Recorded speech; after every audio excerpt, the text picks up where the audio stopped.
क्या आप भी मेरी तरह उन कामों से परेशान हैं जो बेवजह, बेफिजूल, बिना मतलब आपको ही करना पड़ते हैं, जबकि वो काम आपके लिए इतने जरूरी भी नहीं होते? अगर हाँ तो ये वीडियो आपके लिए है। हेलो दोस्तों, आज हम बात करेंगे organise tomorrow today by Jason Tom Matthew. ये बुक हमें उस परेशानी का सॉल्यूशन देती है जिससे हम सभी परेशान हैं, द प्रॉब्लम ऑफ ऑर्गेनाइजेशन। और ये बुक हमें सक्सेसफुल हैबिट्स क्या होती हैं और इन्हें कैसे अपना सकते हैं ये बहुत आसान भाषा में बताएगी, तो वीडियो एंड तक जरूर देखिएगा। Chapter 1, take one decision at a time. Positive results पाने के लिए एक टाइम पर एक से ज्यादा गोल पर फोकस करना प्रोडक्टिव नहीं है। हम सभी पॉजिटिव रिजल्ट्स पाने का सोचते हैं, फिर चाहे वो हेल्थ से रिलेटेड हो, कैरियर से रिलेटेड हो या फिर कोई और पॉजिटिव चेंज हो, लेकिन एक साथ इतने पॉजिटिव चेंजेस लाना इफेक्टिव वे नहीं है। हमारा brain limited amount of data ही एक बार में स्टोर करता है, तो इससे समझ आता है कि एक बार में बहुत सारे टास्क को पूरा करना गलत साबित हो सकता है। ये उस वक्त भी सही है जब आप अपनी लाइफ में एक बार में बहुत सारी चीजें बदलना चाहते हो। जब भी आप कोई टास्क पूरा करते हो तो उसे पूरा करने में कुछ अमाउंट ऑफ डेटा की जरूरत पड़ती है। आपकी वर्किंग मेमोरी सफर कर सकती है जब आप एक से ज्यादा टास्क को पूरा करने की कोशिश करते हैं। ये बिल्कुल वैसा ही है जैसे आप एक साथ बहुत सारे एप्लीकेशन ओपन करते हो और आपका सिस्टम हैंग हो जाए। ऑथर को लोगों ने बताया कि जब वे एक से ज्यादा चीजों को बदलना चाहते हैं तो वो परेशान हो जाते हैं, लेकिन जब वे एक चीज पर फोकस करते हैं तो रिजल्ट्स अनबिलीवेबल होते हैं। तो सबसे अच्छा तरीका अपनी लाइफ को चेंज करने का कि एक टाइम पर एक चीज को बदलने की कोशिश करें। Chapter 2, prioritise your task and organise your tomorrow is the key. Task को प्रायोरिटी देना और अपने आने वाले कल को ऑर्गेनाइज करना ही की है बेहतर टाइम मैनेजमेंट और बेहतर प्रोडक्टिविटी के लिए। लोग प्रोडक्टिव लग सकते हैं जब वे जल्दी जल्दी एक टास्क से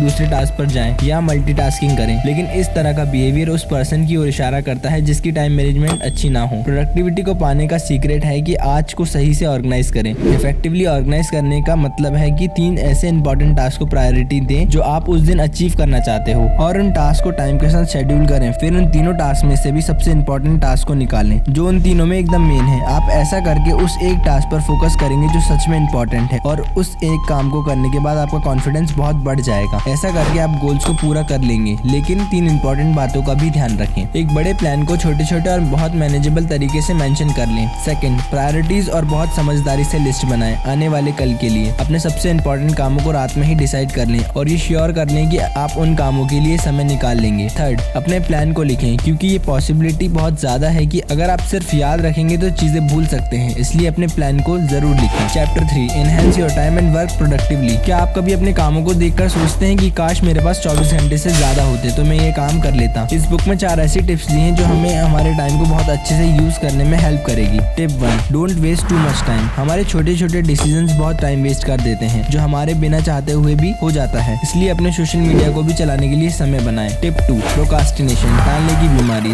ज्यादातर टाइम हमें हमारे काम बहुत बड़े लगते हैं, तो ऐसे में आप बड़े टारगेट्स को पहचानें और उस काम का बस पहला स्टेप कर दें और वो हो जाए तो अगले स्टेप पर ध्यान दें और सिर्फ उस पर ही फोकस करें। Tip 3, challenge yourself. आप छोटे से काम को करने के लिए कम टाइम डिसाइड करें जिससे कंपटीशन क्रिएट हो। जब आप अपनी टाइम कैपेसिटी को पूरा करते हो तो आप देखेंगे कि आप कितना सही काम कर सकते हो कितने कम टाइम में। टिप 4, प्लानिंग इज द की। जैसे अगर आपको कहीं जाना है तो आप पहले से ही प्लानिंग करते हैं कि कैसे जाना है, कहाँ रहना है, कहाँ घूमना है, तभी हम पहुँचते हैं अपनी मंजिल तक। किसी भी बड़े गोल को अचीव करने के लिए प्लानिंग का होना बहुत जरूरी है। Chapter 4, how to create a positive change. बहुत से लोग बुरी आदतों को छोड़ने या अच्छी आदत बनाने के लिए रेजोल्यूशन बनाते हैं नए साल पर, लेकिन ये चीज थोड़े समय तक के लिए ही हो पाती है। तो आप एक प्लान या आदत को कैसे अपना सकते हैं? ऐसा करने के लिए आपको अपनी आदत को फंक्शन बनाकर रिचुअल बना देना है, यानी कि उस काम को डेली उसी टाइम पर करना। आप अपनी आदत को रिचुअल बनाकर प्रोक्रेस्टिनेशन करने का मौका कम देंगे, लेकिन फिर भी आपको आलस आए तो आप ये सोचेंगे टाइम के साथ उस काम को बार बार करने से वो आदत आप में कितना चेंज ला सकती है। विजुअलाइज करें कि अपने आप को